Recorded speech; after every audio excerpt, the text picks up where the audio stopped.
Well, good morning, everybody. It is so good to be with you. I always say this, third service is my best service. It's my favorite service. You're alive and awake and caffeinated, and that guy had too many Red Bulls. And so, hey, I am so glad to be with you. I love this service, man. So much energy in it. We are in part two, actually. I'm so ahead of myself. Part two in third service, too many numbers, in Waymaker. And this whole series is really about the simple idea that we believe God fulfills his promises, that God can do more in a moment than you can do in a lifetime of striving. So because of that, we're just learning to trust. And really, faith is just trust in God. It's not about us. It's always about him. And so I'm excited about the series. It's been a lot of fun. Hey, next week is a really big deal. I need you to do me a favor. Can you pull your phone out, everybody? I know this may sound weird at church, but pull your phone out. Every week, we're streaming our services online, so you can grab one of those and you can share it. You never know who will be on the other end of you sharing that stream, and you never know how God will use it. So go on Facebook, search Access Church, and you can find our live stream, and you can hit share right on it, write something nice there as well. And then next Sunday, I need you to pull your phone out because next Sunday is a special day. We're doing something called Sing Along Sunday. And if you missed the announcement last week, we're a worshiping church. We really do believe that when we come together and we worship, miracles happen in the presence of God. And so what we're going to do is we're going to take a Sunday where we strip all of the extras away, all the extra lights, all the extra instruments, and with all of our voices and just one instrument, we're going to worship God as loud as we possibly can. Next Sunday, we're actually recording it too, which is a lot of fun. And the reason we're doing this is, I don't know about you, but I've always envied people that have different gifts than I have. I always wanted to sing and be musical, but God gave me none of that ability at all. But next Sunday, I am going to be a recording artist, and so will you. And so we're going to lift our voices, we're going to record all the audio, and then that week we'll post all the songs that we sing together on our Spotify playlist, and you can get all of it and stream it for yourself. But you can help us. You can actually pick the songs that we're going to sing by going to access.tv/vote. And I need you back here next Sunday. I need you to do two things. I need you to get here early, and I need you to bring somebody with you, and we're going to sing the roof off of this place. Let's be bringers, and let's celebrate what God is doing as we worship him together, everybody. Now let's get to work here on week 2 in our series called Waymaker. You ever bought something and you just were convinced that this product was absolutely going to change your whole life? Anybody besides me ever do this? I've done this so many times. I'm a sucker for infomercials. I'm a sucker for these commercials that promise that my life is incomplete, but this will somehow make me better. When I was in high school, I was watching one, and there was a man with no shirt on staring in the mirror, and this voiceover comes on and it says, you ever look down and feel like there's a little extra love to your love handles? You ever feel like there's more of you to love, but you need to lose some of that? And there's a man looking down and he's grabbing and holding his stomach fat. And it says, would you like to look like this man? And they show a man who doesn't have a 6-pack. He's got like a 9-pack or a 12-pack of abs. They said, would you like to look like this? And I'm like, I would love to look like that. I would. At that point in my life, I was convinced that what girls wanted was a man with a 6-pack. As I've gotten older, I'm convinced that what girls actually want in a man is a J-O-B. They want that man to provide something, whatever. And get mad at me if you want. Send your emails to ryan@access.tv. That would be great. But I was convinced in high school that the secret to getting a great girl was having a 6-pack of abs. And so I wanted abs so good I could wash my clothes on them. And on this commercial, they were pitching this thing called an ab roller. And I was like, I need this thing. Did anybody ever buy one of these things? Wow. I bought one of these things, and it did not give me a 6-pack. It gave me a sore neck. You know what I'm saying? After 3 times of using this thing, I put this thing up on eBay, sold it. I did not need this in my life anymore. It was from hell, so I sent it there. And so I got rid of it. It didn't change my life. And then one time I was watching a commercial, one of these infomercials, and it said, do you like mashed potatoes? And I said, look at me. I love mashed potatoes. Your boy loves them. And they said, you need our new invention to help you make the best mashed potatoes. They are called tater mitts. And these are for quick peeling of potatoes. And I was like, I need this. And then they convinced me. There was this lady, and she was in a kitchen standing over a sink with a potato in her hand, and she had an old school manual potato peeler, and she's peeling it. And they said, has this ever happened to you? And when they said that, she nicked her finger, and she goes, and she slams the potato down. Has this ever happened to you? And I thought, no, but it could. And I need this. And so you buy these potatoes, and the promise is you take the potato mitts and you put the potato in your hand, and you just massage gently the potato, and all the skin magically comes off. And I was like, I got to have this thing in my life. So I paid $19.95 plus $7.95 processing and handling, and this thing arrives in my house a week or two later, and I get it, and it is such a massive letdown. It's just unbelievable how sad I was, because they don't tell you this on the commercial, but in order to use the tater mitts effectively, you have to boil the potatoes first. But when you boil the potatoes, they're too hot for you to hold in the tater mitts. They don't like retract the heat at all. So you got to wait for the potatoes to cool off. Then you use the tater mitts or whatever, and you massage the potato, which in and of itself is just strange. And then when it's all said and done, then you have to heat the potato up again just to even make mashed potatoes from it. It was just like more work than the first place, more work than it was even solving. So I put this thing up on eBay as well. And so I have an active eBay career for all of my irrational purchases there online. Well, then, one time, just a matter of a few months ago, I was at a sports bar, a restaurant that has all the different sports TVs around with my wife, and we were just having dinner together. And I always have a hard time in a restaurant with the TV with sports on it anyways. And so I've been really working to pay attention to her and look her in the eyes and not worry about the TV. But then at one point, I just saw Liz going, huh, babe. She's snapping and she can't get my attention. And she turns around to see what I'm looking at. And it wasn't sports. And I love sports, but it wasn't sports. It was a knife that promised to be better than any knife that I ever had. It was called the Arrow knife. Have you seen this before? And they were like, I couldn't hear it, but they had the caption. So I was reading along as this man was making all these wild claims. It was like, do your knives have holes in them? And I was like, my knives do not have holes in them. What am I missing out on? They were like, the Arrow knife is aerodynamic, hence the name Arrow knife. And what it will do is it'll cut easier through all of your vegetables and all of your fruit. And it showed it. And I was like, yeah, no big deal. My knives do that too. But then it said, have you ever tried cutting through a block of cheese with a knife? Now, have you ever done this before? You ever tried to cut through a cold block of cheese? You need like 6 months in CrossFit and a couple months of bench pressing in order to do it normally. But this man takes the knife and he puts it on the block of cheese and he just very lightly pushes down and it slices through the cheese and the cheese falls to the side. And he says, can your knife do that? And I looked at Liz and I was like, our knives can't do that. Why don't our knives have holes in the knives? What is wrong with our knives? She goes, you're going to buy this, aren't you? I said, I'm literally buying it right now. I pulled my phone out and I go to buy this knife thinking this knife is going to change the way that I cut my fruit and cut my vegetables and cut through my steaks and cut through my cheese. I'm thinking it's going to change my whole life. And I go to look at the page, and the reviews are terrible for this knife. The reviews are like 1 star, 2 stars. No one's giving it 5 stars. One person said, I bought this knife, and the first time I used it, the knife broke in half because it has holes in it. It was so funny to me. So I didn't buy it knowing that this product, like so many other products, would eventually let me down. You ever bought a product that you thought would change your life, and it really let you down? See, all of these infomercials and every marketing campaign follows the same formula, follows the same strategy. Here it is. Your life is incomplete. Your life is incomplete. You need something in your life to fill that hole in your heart or that hole in your knife. You need something in your heart that only this product can fulfill. So if your life is incomplete, you just add this product. And if you add this product, this idea into your life, what will eventually happen is your life will eventually feel more complete. This is the product formula that they always pitch you. Think about how this works. Ladies, does your man snore at night? Isn't this ruining your sleep? Add in SnoreX, this product, and what will happen? He will sleep peacefully, and you will sleep peacefully, and you will live happily ever after, right? That's how every infomercial tends to work. The problem is, so many of us have bought into this lie that our life is incomplete, so we bought something thinking it would make us feel complete, only to find that the product in and of itself was just a promise, but it was never, ever going to be able to live up to the hype of the promise. Well, we've all had that before, haven't we? But what about relationships? You ever had a relationship like this where you think to yourself, if I just love them and serve them and bless them and help them and meet their needs, if I just do these things, then they're going to be an amazing friend and this will be an awesome friendship till we die, right? This is going to be awesome. But then your friends, they have this way of letting you down and it's weird. And all of us can justify when a product doesn't work. We've all been hurt or betrayed by a friendship that didn't work. And we can justify it. But what do you do when you feel like you've been let down and hurt by God? And what do you do when you feel like God has not fulfilled the promises that he has made?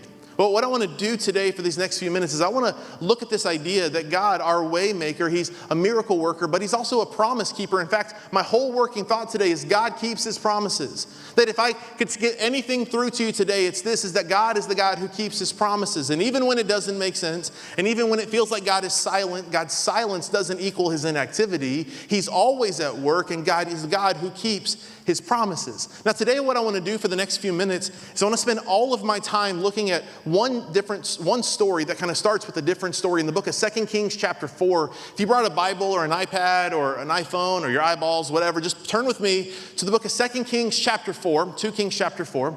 I want to read a story today, and we're going to spend all of our time in this one story. The hero in this story is a man named Elisha. Elisha is one of my favorite guys in the Bible. In fact, he's one of my favorites in the Bible because of all the amazing things that his life accomplishes. Elisha followed a man named Elijah. Elijah was considered by many to be the GOAT, the greatest of all time prophet in the Old Testament. Prophets were people who God would speak to, and the prophet would take the message from God and share it with the world. He'd share it to culture or government or communities or people. And Elijah lived this extraordinary life. He called down fire from heaven. He stopped the rain. He raised people from the dead. Did some amazing miracles. And at the end of his life, Elisha says, I want double whatever anointing, whatever power is on your life. I want double that. And Elisha goes on to live on and doubles the amount of miracles. We have double the recorded miracles in Elisha's life than we do of Elijah's life. Now, Elisha lives in a very big shadow. Elijah was this larger than life kind of hero in the Bible, and Elisha spends his life trying to carve out his own identity. And in 2 Kings chapter 4, it's fascinating. There's two stories back to back that are conjoined by this one conjunction word in Hebrew that ties the stories together, and I'll explain why in a moment. The first story we're not going to read today, but it's a story in the first 7 verses of a woman who is down on her luck. She's a widow. Her husband has died. That means all of her source of income has died when he died. She's desolate. She's in need. And she finds herself running out of food. And she throws herself at this man Elisha's feet. And she says to Elisha, I need a miracle. Otherwise, I'm going to starve to death. Elisha says, what do you have available? She's like, I've got just a little bit of oil. That's like literally all that I've got left is a little bit of oil and a little bit of flour. But once I make this last cake or bread, I'm done. That's it. And Elisha tells her, gives her some instructions to go collect some jars. And he says, do this, shut the door, and God's going to do a miracle. God pours out an amazing miracle. The oil keeps flowing to the point where she has enough for herself. She has enough to sell to make ends meet financially for her life. God provides for her in a miraculous way. And it starts with a woman who is desperately in need. In the second story, we're going to meet a woman who has the opposite problem. She has no needs. We're going to read that she is well-to-do, which means she has plenty of money, and people with plenty of money tend to not really think that they need God. And so we meet this woman, 2 Kings chapter 4, verse 8. We're going to read a lot of verses today, and I'll explain it as I go. Verse 8, one day, Elisha went to Shunem, and a well-to-do woman was there. Now, I just told you she was well-to-do. That means she had money and resources. She had a nice house. She had designer clothes, designer handbags, designer jewelry. She had whatever the nicest there was to get in Shunem at the Shunem Mall. She had all of it. She had everything that she could ever possibly want. And here's the reason this matters. I grew up in South Florida in West Palm Beach. Now, West Palm Beach is a very affluent, rich area. And what I've learned about rich people is rich people have all of their needs met so they don't think that they actually need God. So people with a lot of money often live with this amazing sense of depravity. It's like they have everything, but they have nothing at the same time. So we meet this woman, and she's well-to-do. She's got what she needs. And Elisha was on his way through Shunem. A woman was there, well-to-do, and she urged him to stay for a meal. Now, the reason I put urged here is this. For years, I used to travel and speak at churches and camps, and families would always invite us over to their house. And that always makes me nervous. Can I just be real for a minute? You ever gone to someone's house and they cook a meal and they serve it to you and they're so proud of it, but it's like super nasty? Anybody else ever have this problem before? And you push it around as much as you want. You take a bite and you're like, can't get enough of this, right? Like literally cannot get enough. I cannot. No, I don't want this. It's terrible. We don't know what Elisha's thinking, but it says she urged him to stay. And so I guess it was good because it says the next part of the verse, whenever he came by, he stopped there to eat. This was the Wolfgang Puck. She was good at what she did in the kitchen. Just put a lot of butter on it and it's going to be good. Verse 9. So she said to her husband, I know that this man who often comes our way is a holy man of God. So let's do something. Let's make a small room out of the roof, on the roof, and put in it a bed and a table and a chair and a lamp for him. Like, let's just go to Pottery Barn and deck it out. Then he can stay there whenever he comes to us. There's kind of this old school term that you don't hear very often anymore, but a prophet's chamber, a prophet's room, a prophet's quarter. Literally, that came from this story because this woman saw a need in this man's life and she chose to honor him. Now, honor, in my opinion, is the currency in the kingdom of God. Honor is the currency in the kingdom of God. It just is. And when we honor, it shows our priority of someone else. And I believe that God blesses us when we honor. This is the reason that whenever we have a guest speaker come through, you don't know this, but on your behalf, I honor them in a huge way. We always try to bless them. And if they have kids and they're not with their kids, they're with us, I send a gift to their kids. Why? Because they're away from their dad for the weekend. I want them to be blessed. I want them to know that this is a blessing to come and get to serve here at our church. And so we try to honor every way we can. This woman honors this man of God, Elisha, by building a room above her garage in her house so that whenever he comes through Shunem, he doesn't have to stay at the Shunem Motel 6, right? Verse 11. Well, one day when Elisha came, he went up to his room and he laid down there and he said to his servant Gehazi, which if you're looking for a boy's name, this is apparently one. And she says to Gehazi, call the Shunammite. So he called her and she stood before him, and Elisha said to him, tell her, have you gone to all this trouble for us? Now what can be done for you? Now pause here for just a moment. Elisha asked this really great question, like you've gone out of your way to bless us with no expectation of return. What can I do for you? Now I think this is important because this gives us kind of a glimpse, in my opinion, into the heart of God. So many people give to God with an expectation of return. It's like I'm giving, expecting that if I do this, it forces God's hand to bless me. This is a really dangerous way to think about God, because what it does is it removes God from the throne of authority and it puts you in the throne, therefore saying, if I do this for you, it forces your hand. Now you work for me. That's a really dangerous way to live. A lot of people live under the opposite pretense, though, which is they think that God is a cosmic killjoy. His whole life centers around sitting in heaven, watching you, waiting for you to slip up and do something wrong so he can press the button to zap you, to punish you, to do something, to hurt you. Why? Because in your mind, God is nothing more than a cosmic killjoy. He's just waiting to punish you. Both of these ideas are dangerous. And this idea that Elisha paints to me gives us a different picture of God. It's that she did something nice for him with no expectation of return. And what is his response? He's conspiring about a way to bless her. He's conspiring. He's looking for a way to meet her need. So it goes on. It says this. Can we speak to the king on your behalf, or the commander of the army? Can we talk to someone important for you? Can we put in a good word with the king for you? And look how she responds. She says, I have a home among my own people. Essentially what she's saying is, look around. I've got all my needs met. I've got a nice house. I've got a closet full of clothes and a pantry full of food and a husband who provides for me. And everything I need is met. I've got friends and relationships. I've got it all. I've really got it all. But Elisha wasn't convinced. Verse 14, what can be done for her? Elisha asked. He's talking to his servant Gehazi. And Gehazi responds, well, she has no son, and her husband is old. This is a big deal.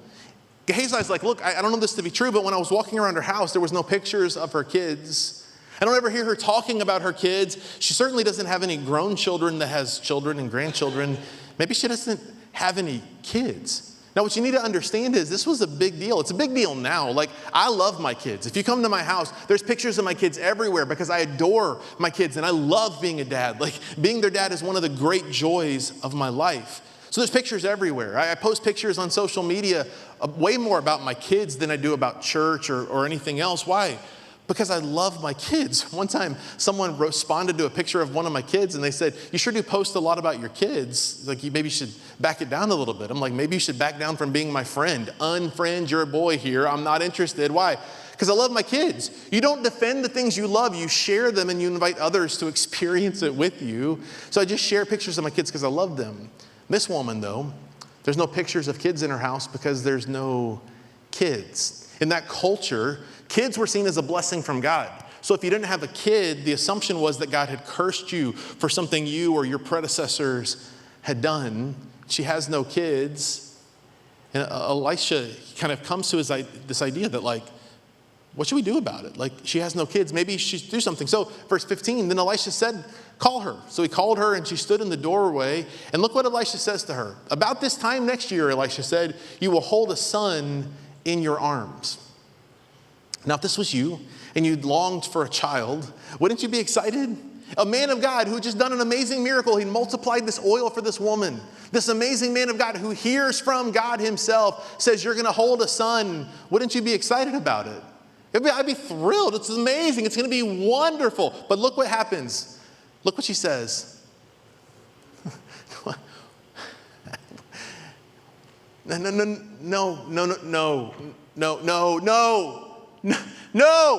No, my Lord. No, my Lord. She objected. If you're a Bible writer, if you write in your Bible, circle the word objected, because we're going to come back to this word. No, my Lord, she objected. Please, man of God, don't mislead your servant. Don't you know I've tried everything? It said she was well-to-do. That's not a misplaced detail in the story. It's there for you to know that she had the money and resources to go to any doctor she wanted, to go to any medical facility she wanted. She could spend money on things, and she wasn't able to get pregnant. And to top it off now, her husband is old. It says she objected. She did not want to open her heart to be hurt in the way that it had been hurt so many times. But it says, verse 17, but the woman became pregnant. So obviously she objected. Maybe her husband didn't, who knows, but she objected. And she became pregnant, and the next year, about that same time, she gave birth to a son, just as Elisha had told her. Now look at this. This is the fulfillment of the promise, and I would love to stop here and be like, God keeps his promise. Isn't it amazing? Give someone a high five and say, God keeps his promise. Yeah, God's going to answer all of the promises that he's made to you. Wouldn't that be amazing, right? That'd be an amazing way for me to end the service and then send you out on a high note, high-fiving everybody in the parking lot. But the verse goes on. It says, the child grew, and one day he went out with his father, who was with the reapers, so they're outside doing some work. And he said to his dad, my head. Now, we all know kids sometimes complain about stuff that's like not that big of a deal. But he says, my head. And his father said to a servant, carry this crybaby to his mama, right? I don't want to deal with this. Verse 20, but after the servant had lifted him up and carried him to his mother, the boy sat on her lap until noon. And this is an important detail, until noon. Then I want you to look at the next 4 words, okay? And then he died. What do you do with that? This was the fulfillment of a promise. She didn't even ask for this baby. God spoke through Elisha and said, you will have a baby. She didn't even ask for it. She had given up all hope that she would have a child at some point of her own. And she gets it. Not only does she love this boy, but this boy is the fulfillment of a promise of God. It is the cherry on top of an amazing blessing in her life. And then he died. Look at the verse again. The boy complained. He was carried to his mother. The boy sat on her lap until noon. I think this is beautiful allegorical writing. Look what he says. It's happening at noon. The sun is at the highest place of the day, and the mom experiences her lowest moment imaginable. The sun is as bright as it will be all day, and the mother has never walked through a darker moment than this moment. And then he died. Now, what do you do when it feels like the dream in your heart has died? What do you do when it feels like God is not fulfilling the promises that he has made? I don't know about you, but in this moment, I'm planning a funeral. I'm just gathering my family and friends, and I'm mourning it. I'm planning a funeral. But that's not what this mom does. See, this mom understands that like God makes promises, and he's the God who keeps his promises. This is a brutal, terrible moment. Like no mother or father should ever have to bury one of their children. We should never have to design tiny caskets. And this is the reality the mom is facing in this moment. But instead of planning a funeral, she plans for a miracle. Instead of planning a funeral and a memorial service, she gathers up all of her courage and all of her faith, and she says, I'm not going to let this be the end of my story. So, verse 21, so she went up and laid him on the bed of the man of God. Then she shut the door and she went out. I just imagine that she gets her workout clothes on. She laces up her Nike Metcons. She takes some of that black stuff that athletes put under their eyes. It's called eye black. And she gets it ready. She puts war paint on because she's going to fight for her miracle. She goes on. She called her husband and said, please send me one of the servants and a donkey so I can go to the man of God quickly and return. And the husband's like, why go to him today? It's not the new moon or the Sabbath. That's all right. She said, don't you worry about it. I'll just take care of this. So she saddled the donkey and said to her servant, lead on and don't slow down for me unless I tell you. So she set out, it says, and she came to the man of God at Mount Carmel.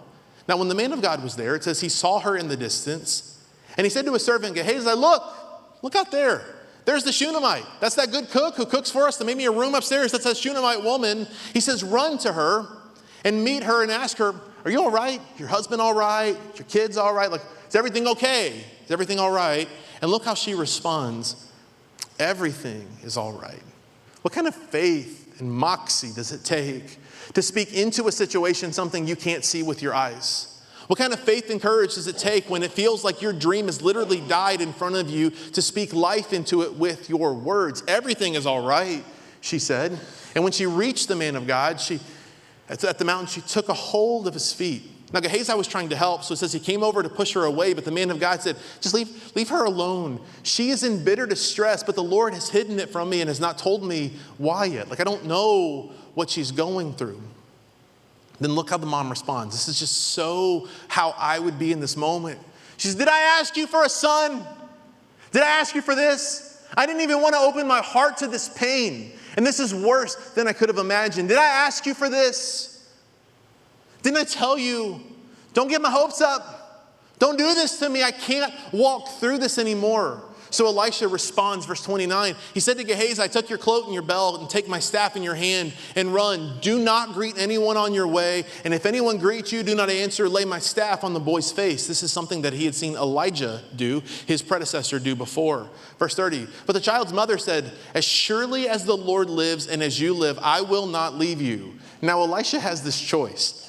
Do I do what I originally said, or do I obey what this woman who is angry with war paint on her face says? So he did what I would do, and he got up and followed her. He changed his mind, right? That's what he did. He follows her to her place. So it says, so Gehazi went on ahead and laid the staff on the boy's face, but there was no sound or response. So Gehazi went back to meet Elisha, and he told him, still dead. Boy's not woken up yet. He's still dead. And when Elisha reached the house, there was the boy lying dead on his couch, the bed that she had placed in this room for him. Now she has a need that she didn't even expect, based on a promise she wasn't even expecting.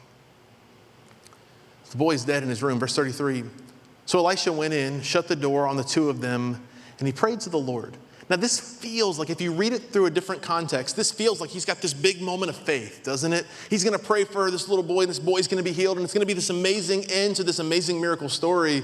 But I think the reason he went in and shut the door and locked the door is he was scared. What's he scared of? Not the boy being dead. I think he's scared of the boy's mama at this point, right? So he goes in, shuts the door, and he begins to pray, dear God, keep me alive. Like, take one for the team, please. Raise this boy from the dead so that I am not dead at the end of this. Verse 34, then it gets super weird. Okay, let's be honest. Sometimes the Bible's a little weird. Then he got on the bed and laid on the boy, mouth to mouth, eyes to eyes, hands to hands. Mouth to mouth, eyes to eyes, hands to hands. Imagine you got in a terrible car accident and you woke up in the emergency room and you're alive, you're kind of in and out of consciousness. But when you come to, there's a doctor laying on you, mouth to mouth, eyes to eyes, hands to hands. Like, imagine this. You know the first word that would go through my mind if this happened? Lawsuits. That's what I would be thinking, right? About to give me a new car. That's what's about to happen. Get off of me, right? And I was trying to figure out, why did he do this? Like, I went to biblical commentaries and scholars, like, why? Mouth to mouth, eyes to eyes, hands to hands. Someone said mouth to mouth because, like, this represents how God breathed life into man, and eyes to eyes so he could see his future. And I'm like, it's still weird to weird. Like, I don't get it. I don't know what to do with this, but this is what he does. And then it says he stretched himself out on him. The boy's body grew warm. And so Elisha turned away and walked back and forth in the room. And then he got up out of the bed and stretched on him one more time, just to make it even more weird if it wasn't weird enough the first time.